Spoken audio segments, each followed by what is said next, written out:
Untuk informasi lebih lengkap dan berita terkait, jangan lupa untuk klik link yang sudah ada di deskripsi. Dan jangan lupa juga untuk menginstal aplikasi CNBC Indonesia yang ada di Play Store dan juga App Store. Jangan lupa untuk kemudian di-subscribe ya. Biayanya di kisaran 35 sampai 40 juta, kemudian yang ditabungkan per bulan mungkin atau per tahun ini di kisaran berapa ini sebaiknya kalau kita ingin kemudian menabung ataupun menggunakan instrumen investasi? Ya, jadi kalau misalnya bisa, mungkin tabungan per bulannya itu 1 juta, Mas Daniel. Dalam waktu 35 bulan atau 40 bulan ke depan sudah bisa berangkat umroh. Ya, jadi sekitar 3 sampai 3,5 tahun. Baik. Nah, ini kan kalau untuk umroh sendiri kita tahu dikatakan bahwa antriannya panjang dan juga lama begitu, belum tentu mendapatkan antriannya seperti itu. Nah, ini untuk kemudian yang menjadi solusi karena kan yang dipersiapkan bukan cuma dana begitu ya. Dari sudut pandang Pak Herwin seperti Ya, apa? ya. Jadi Mas Daniel, kalau misalnya yang haji itu memang waiting list-nya lama, Mas Daniel. Karena memang kan kalau haji itu dia hanya berangkat dalam waktu tertentu, yang kuotanya itu kita hanya 220.000 atau 230.000 setahunnya. Kalau umroh itu bebas, cuman memang karena masa pandemi ini aja, jadi dibatasi maksimum kalau dari Indonesia itu hanya sekitar 60.000 kalau tidak salah ya, per bulannya. Tapi itu pun juga sudah cukup bagus gitu, tidak terlalu jauh dibandingkan dengan tahun-tahun sebelumnya gitu. Cuman memang masa peaknya itu kalau umroh itu biasanya pas bulan Ramadan sama tahun baru tuh biasanya masa peak orang-orang yang melakukan umroh. Baik, kalau kita lihat juga saat ini Ya, kita juga sudah bisa menabung di travel umroh atau reksadana syariah. Nah, ini apa bedanya dengan ya, nabung investasi untuk umroh di ya. bank?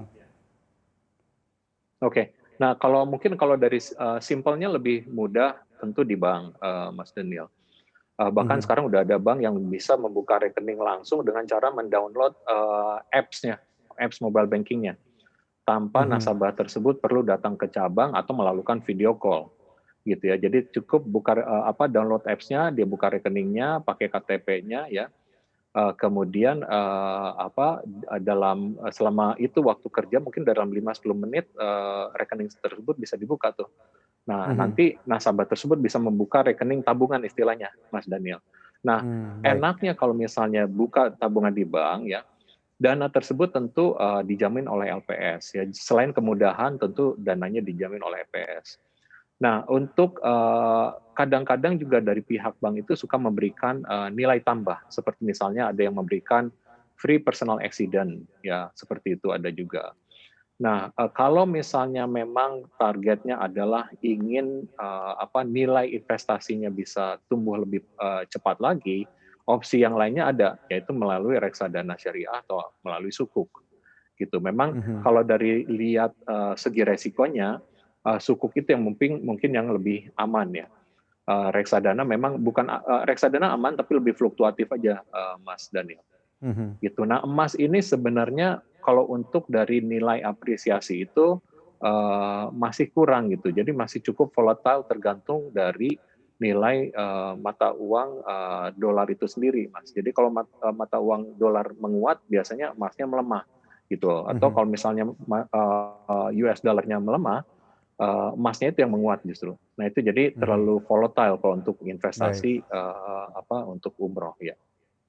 Jadi justru emas di sini yang tadi dikatakan Pak Herwin sendiri ini cukup volatile begitu ya. Berarti kalau volatile ini risikonya Betul, pun juga kalau dipakai untuk sebagai tabungan juga ini agak sedikit gimana gitu ya Pak Herwin. Jadi betul, betul Mas untuk Daniel. umroh itu sendiri. Nah, kalau kita bandingkan di 4 Ya, instrumen ini ada deposito syariah, reksadana syariah, sukuk dan juga emas yang di ya. lapangan ini menjadi pilihan begitu dari nasabah sendiri itu biasa yang mana ya?